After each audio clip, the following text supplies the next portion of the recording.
안녕하십니까. 이현열입니다. 이제 9월입니다. 가을이죠. 9월부터는 이제 조금 이 이현열 TV 조금 개편을 해서 조금 여러분들에게 더 조금 다양하게 좀 다가갈 겁니다. 지금 제가 이번에 이제 기획한 거는 찔러보자 시사 뉴스입니다. 우리가 이제 부산 시사뿐만 아니고 전국적인 시사 뉴스를 많이 접하고 있고, 또 그건 뭐 진짜도 있지만 가짜도 또 많습니다. 그래서 뭔지 한번 찔러보자 하는 그런 의미에서 제가 찔러보자 시사 뉴스 이렇게 제목을 정했습니다. 그래서 주간 단위로 이제 그 주에 일어났던 주요한 이슈들, 정치, 경제, 사회, 그리고 서울, 부산, 지방, 경남 위주로 일어나는 사건, 현상들, 정책들 한번 배경, 우라까지 한번 쭉 제 나름대로 한번 짚어서 여러분들에게 알려드리겠습니다. 사실은 뭐 그런 건 뭐 많죠. 사실은 세계적인 뉴스도 있고 한데,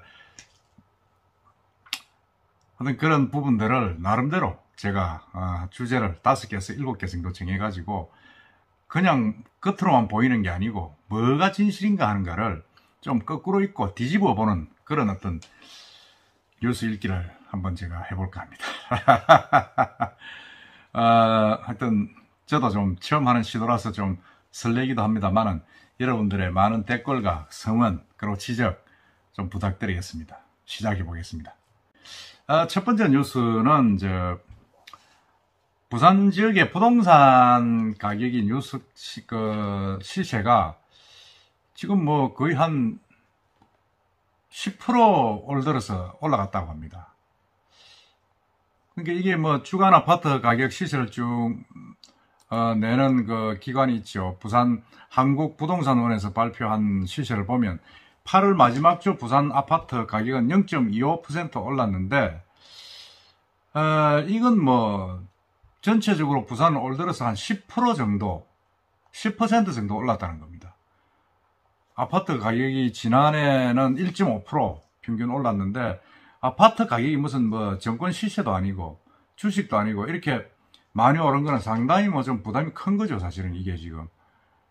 그래서 이게 지금 보면 해운대 0.55%, 수영 0.36%, 연제 0.4%뭐 이런 식으로 올랐는데, 이거는 마지막 주 주간 인상률입니다. 그런데 지금까지 오른 누적으로 보면 부산은 10.04% 올라가지고 10%를 넘었었고, 지난해는 1.34% 올랐는데 그에 비하면 이 몇 배입니까? 뭐 한 8배 정도 올랐다 이렇게 나오고 있습니다.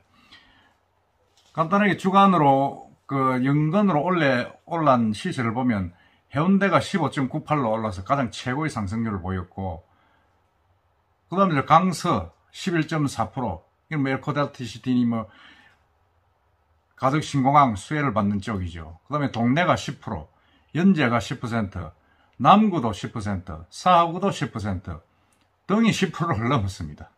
그러니까 지금 우리가 16개 구군 중에서 해운대, 강서, 동래, 연제, 남구, 사하 6개가 지금 10%를 넘었다는 겁니다. 그 다음에 북구, 수영, 뭐 부산진, 검정, 사상 다 8%를 넘겼고, 가장 덜 오른 것은 서구 3.9%, 영도가 5.05%, 5%죠. 예, 이건 뭐 많은 상승률이죠. 너무 오른 상승률입니다. 근데 사실은 어떤 많은 전문가들은 또 그렇게 이야기를 하죠. 이렇게 올랐는데 지금 이 부동산에 상당히 상투다, 꼭지에 올라가 있다. 지금 전세 물량도 없고, 가격이 오르면서 거래 물량이 줄어드는 거는 완전히 이거는 통상적으로 꼭지 지점의 징조다. 지금 그렇게 이야기를 하고 있습니다. 하지만 여러분들도 지금부터는 부동산 새로 구입하는 것 조심하시고 조금 더 여유를 갖고 한번 기다려 보시기 바랍니다. 그 다음은 이제 심상정 정의당 대표가 부산에 왔습니다. 부산에 왔는데, 이분은 그 전부터 뭐 가덕 신공항에 대해서는 참 우려를 많이 한 분인데, 이번에 부산의 신문사와 기자회견을 했습니다. 기자회견을 했는데, 이건 뭐 가덕도 신공항은 완전히 선거를 위한 공항이다. 그렇게 이야기를 했죠. 이야기를 하면서 이건 뭐 계획을 철회해야 된다. 그렇게 지금 이야기를 하고 있습니다. 우리가 통상 이야기하는 거하고는 조금 정반대의 논리를 펴고 있어서 부산 시민 정서하고 좀 안 맞다는 생각도 좀 들긴 듭니다만은, 부산에 대선 출마 선언을 하면서 부산에 처음으로 이제 내려왔는데, 부산에서 이제 이렇게 끊임없이 뭐라 그럽니까, 부산에서 가장 부산 시민들이 바라는 사항 중에 가장 큰 부분이 가덕도 신공항이죠. 그 부분에 대해서 좀 비판적인 시각을 드러냈습니다. 이분이 그 내용을 보면 가덕도 신공항, 그리고 2040 엑스포 이런 것들은 일시적인 반짝 효과가 있을 뿐이지 부산의 미래를 탄탄히 열어가면서 시민의 삶을 뒷받침하지는 못한다. 그렇게 지적을 했습니다. 그 전에도 올 초에도 가덕도 신공항을 보면 가슴이 뛴다 하는 문재인 대통령의 대꾸에서 이 심상정 대표는 가덕도 신공항을 보면 가슴이 메인다, 뭐 이렇게 반박 성명을 내기도 했죠.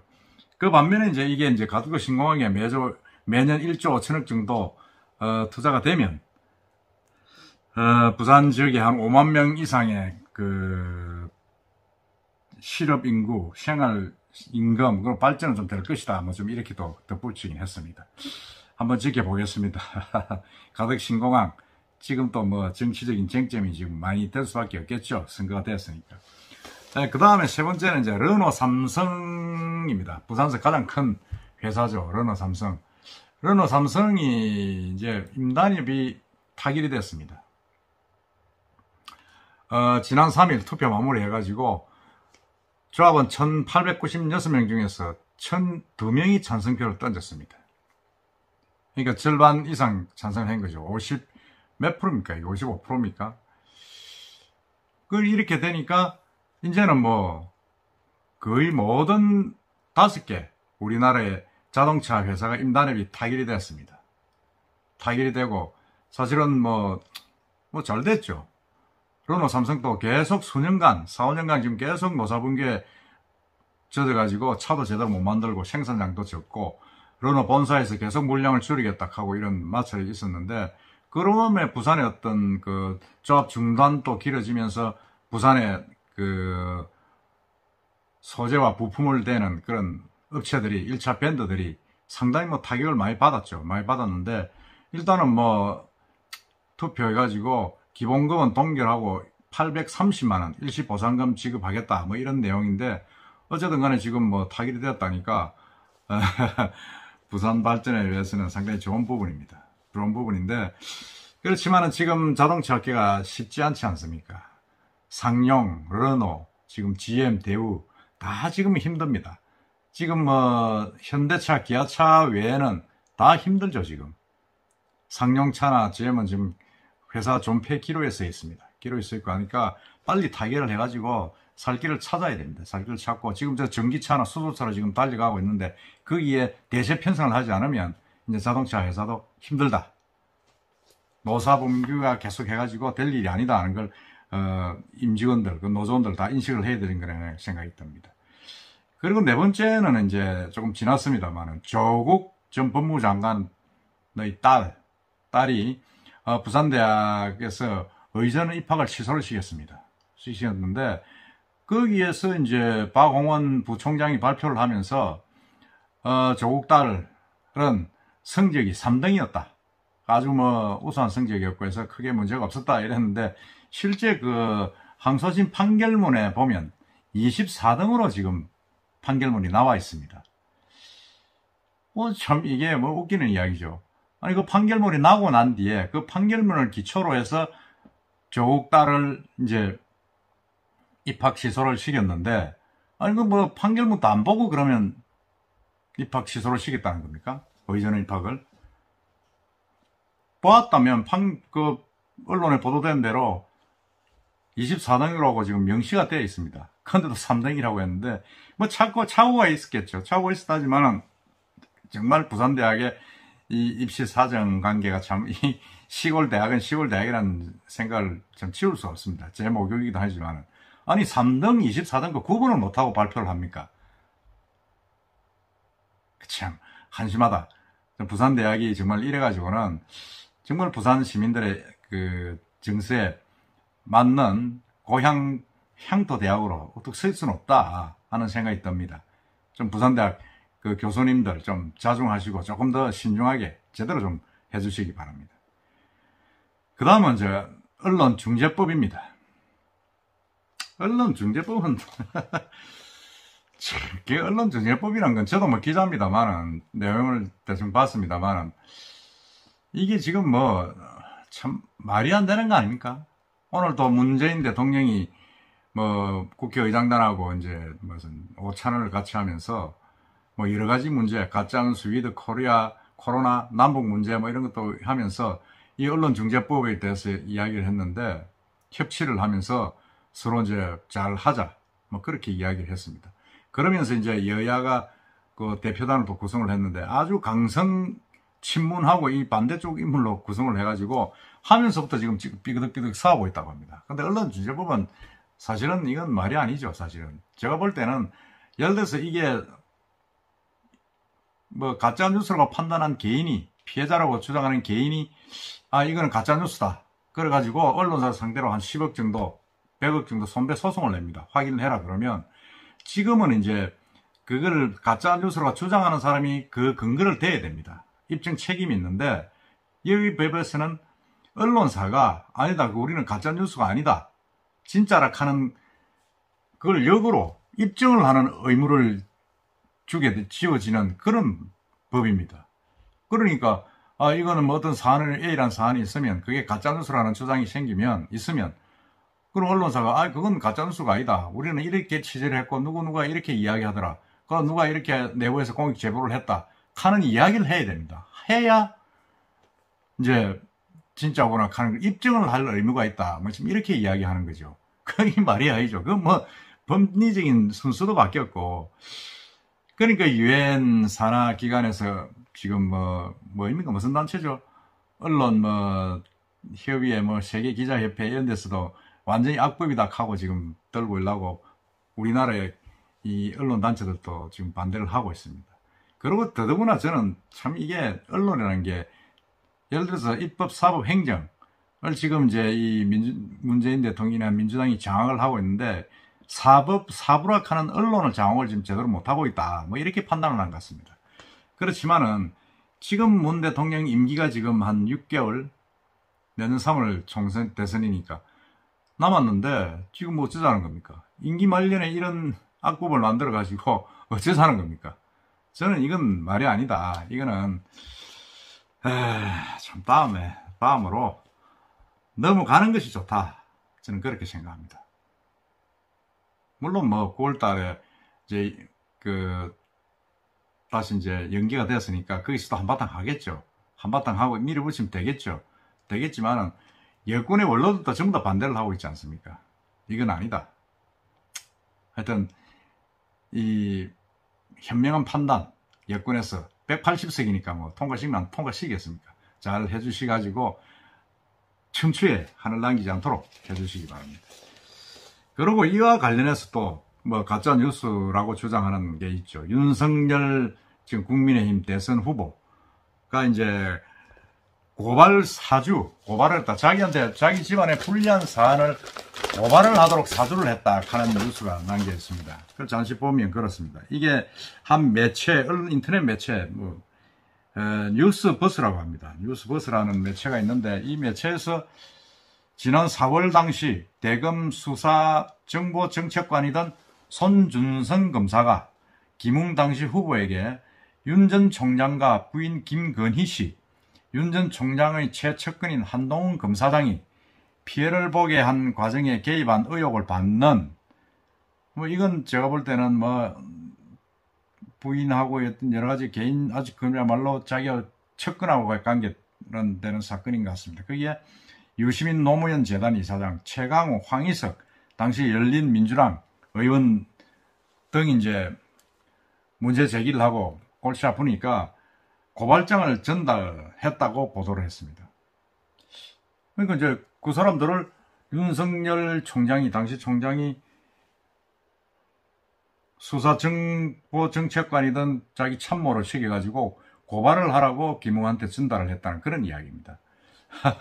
이건 뭐 예를 들어서 이제 윤석열 씨가 그래 했다면 이건 뭐 후보를 사퇴할 정도의 큰 사안이죠. 사안이고 한데 윤석열 씨는 또 그렇지 않았다 하는 거 아닙니까? 자기가 사실이 아니다고 밝혀지면 이걸 주장하는 사람들도 전부 그 후보는 후보 사퇴를 하고 은퇴를 해라 뭐 그런 이야기로 아주 강하게 나오고 있는데 이거야말로 저는 이제 선거를 앞둔 마타다오 가짜 뉴스가 지금 아닌가 그런 생각이 듭니다.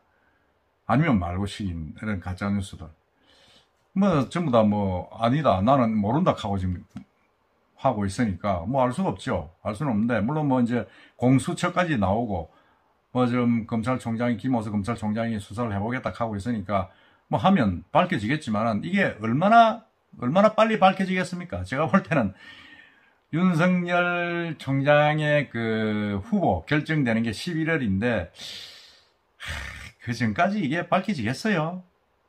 지금 설마 떠들고 가는 겁니다. 그리고 공수처 가서 왔다 갔다 불려다니면서 수사받고 하죠.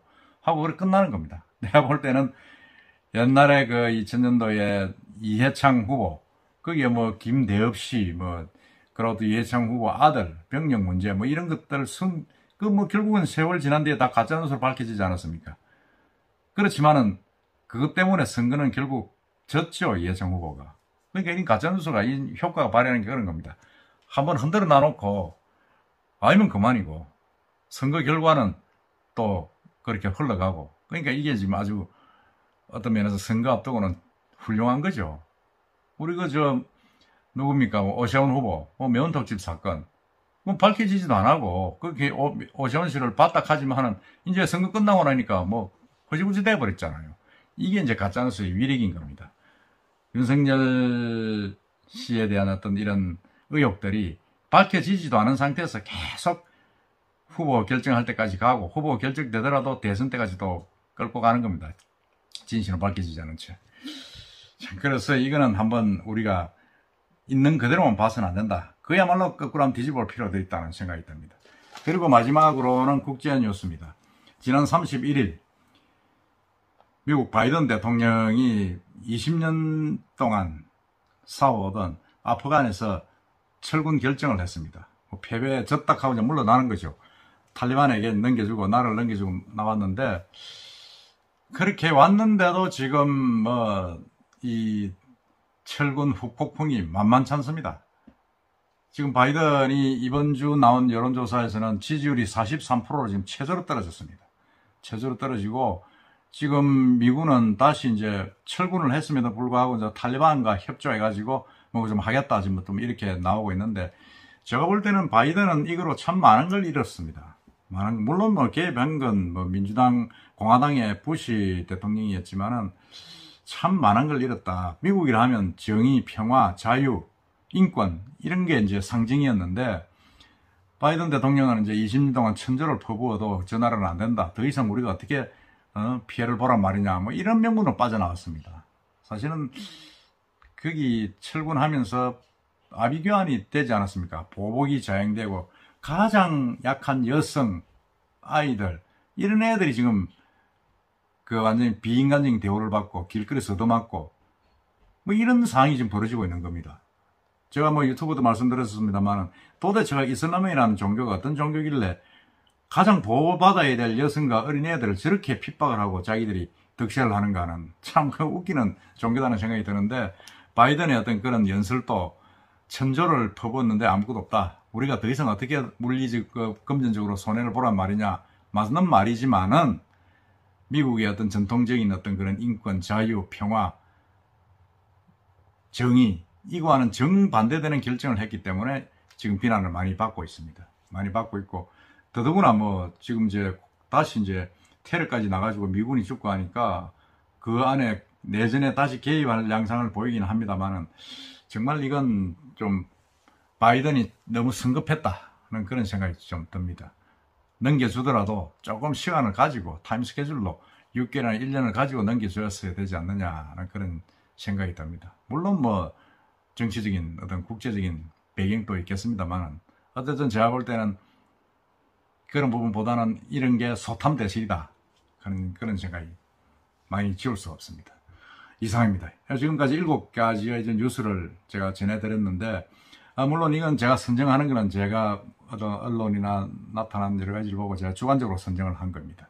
선정을 했고, 제 나름대로 입장에서 밝혀드렸는데, 앞으로는 조금 더 이제 디테일하게 조금 더 건수를 줄이고 더 키우든지, 아니면 한 주제를 가지고 제가 한 10분 정도 따로 유튜브를 하든지 해서 시사 뉴스를 좀 더 강하게 아주 자주 여러분들께 좀 올리면서 다가갈 겁니다. 한번 오늘 첫 회인데 조금 모자란 부분이 있다로 여러분들이 좀 잘 이해를 해주시고 좋은 의견 또 제보 주시기 바랍니다. 하여튼 부산에서 유일한 이 연율TV 부산 시사 뉴스 많이 사랑해 주시고, 곧 이제 대선 지방선거판이 오면 제가 또 인터뷰 쭉 하면서 여러분들에게 많은 소식 전해드리겠습니다. 오늘 감사합니다.